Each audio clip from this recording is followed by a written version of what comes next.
வணக்கம். File மெனுல milk rate chart இதுல incentive rate list கவுக்கும் பஃபலோக்கும் கொடுத்துருக்கு. இப்போ நான் கவுக்கானதை கிளிக் பண்றேன். அதுக்குரிய ரேட் சார்ட்டை நீங்க பிரிண்ட் அவுட் எடுக்கிறதுனால எடுத்துக்கலாம். வெரிஃபை பண்றதுக்கான ஆப்ஷனுக்காக இது கொடுத்துருக்கு. அடுத்து file milk rate chart buffalo milk, அதுக்குரிய ரேட் லிஸ்டையும் நம்ம வெரிஃபை பண்ணிக்கலாம், பிரிண்ட் அவுட்டும் எடுத்துக்கலாம். அடுத்து பட்டுவாடாக்குரிய ஆப்ஷன்ஸ் வந்து ரிப்போர்ட்ஸ்ல பி இன்சென்டிவ் பேமெண்ட் இந்த ஆப்ஷன்ல கொடுத்துருக்கு. Incentive register FS print preview click பண்றப்போ ஒரு சின்ன ப்ராசஸ்க்கு அப்புறம் இது எஃப்எஸ் சைஸ்ல சிக்னேச்சர் வாங்குற மாதிரியான ஒரு ஃபார்மேட்ல வந்துடும்.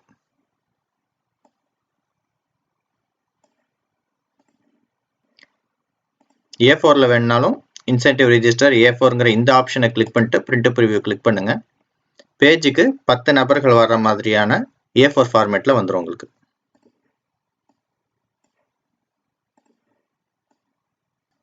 அடுத்து மெம்பர் டீடைல்ஸ், ஒவ்வொரு நாளைக்கும் காலை மாலை அந்த கான்செப்ட்ல எவ்வளவு இன்சென்டிவ் வருதுங்கிற ஆப்ஷன்ஸையும் பார்த்துக்கலாம்.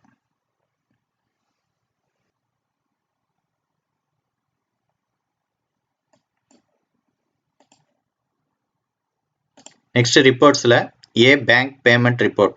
ஏற்கனவே இந்த ஆப்ஷன்ஸ் பத்தி உங்களுக்கு தெரியும்.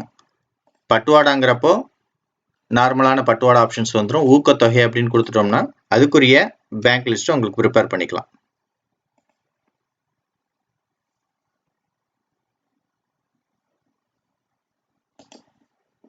மற்றபடி எப்பயும் போல இப்போ கேவி பேங்க் ஐஓபி என்ன கான்செப்டோ அதுவும் நம்ம ப்ரிப்பேர் பண்ணி எடுத்துக்கலாம்.